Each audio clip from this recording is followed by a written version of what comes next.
Look, we've been ready for a while. And I think that the Labour Party obviously understood that. That's why they've called the election so early. They know the pressure that we were putting on them, that they weren't able to deliver anything more. In fact, things were only going to get worse. So I feel very positive. I think the campaign is coming through. The silent persons that we've been relying on have been coming out. I think last night in Soufrière was an amazing event. I'm looking forward to Dennery on Sunday. Look, the good thing is that we actually have evidence of our work. So when we were in government in 2016 to 2021, the roads that we fixed up here in Blasha all the way to Calypso, the London Road, the Duga, Lacoville and Paybush Road, Spring Road. When we look at the water park that we did in Beauchamp, which is just an example. And so it's a continuation of the Deriso playing field that we're right here and putting the lights in and putting the AstroTurf. I'm amazed that there's some projects that we started that the government didn't finish. So let's take the Blasha Community Center, a very important piece of infrastructure for hurricane shelters, a home for the town council that's been left closed for 4.5 years. Here in Deriso, we put down the playing field, put in the lights. All they had to do is to come in and put the stands in and continue with the gym. Those are not completed. So I'm looking forward to continuing those roads, those pieces of infrastructure. When we come in, we're looking to finish the T. Rocher all the way to the Calypso portion, the Chic Road, which is in a deplorable condition, and then start now the secondary roads, both the feeder roads for the farmers as well as to people's homes. We want to put a water park in Agen. We want to put a new roundabout in at the Agen Gap and create now a farmer's market.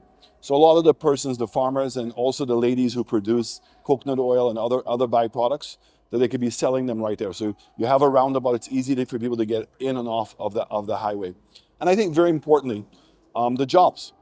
Really, that was number one thing. So creating jobs in the South so people don't have to commute up north. And I was very proud that by 2019, we were finally seeing people actually migrating from the north to come to the South.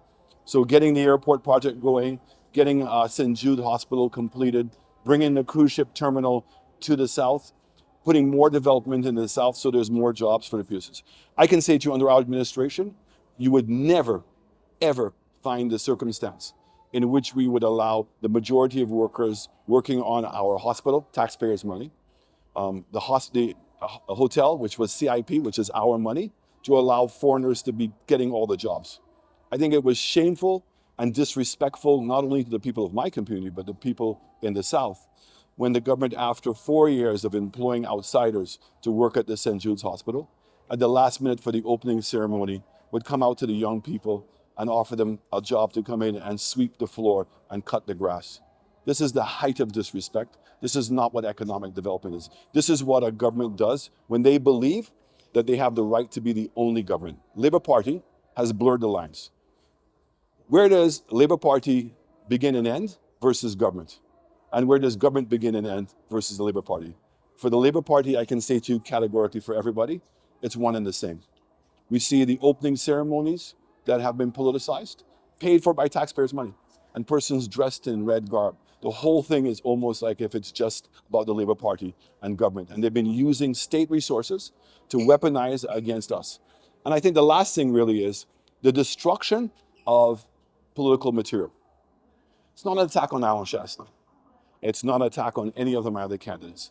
It's an absolute outright attack on democracy.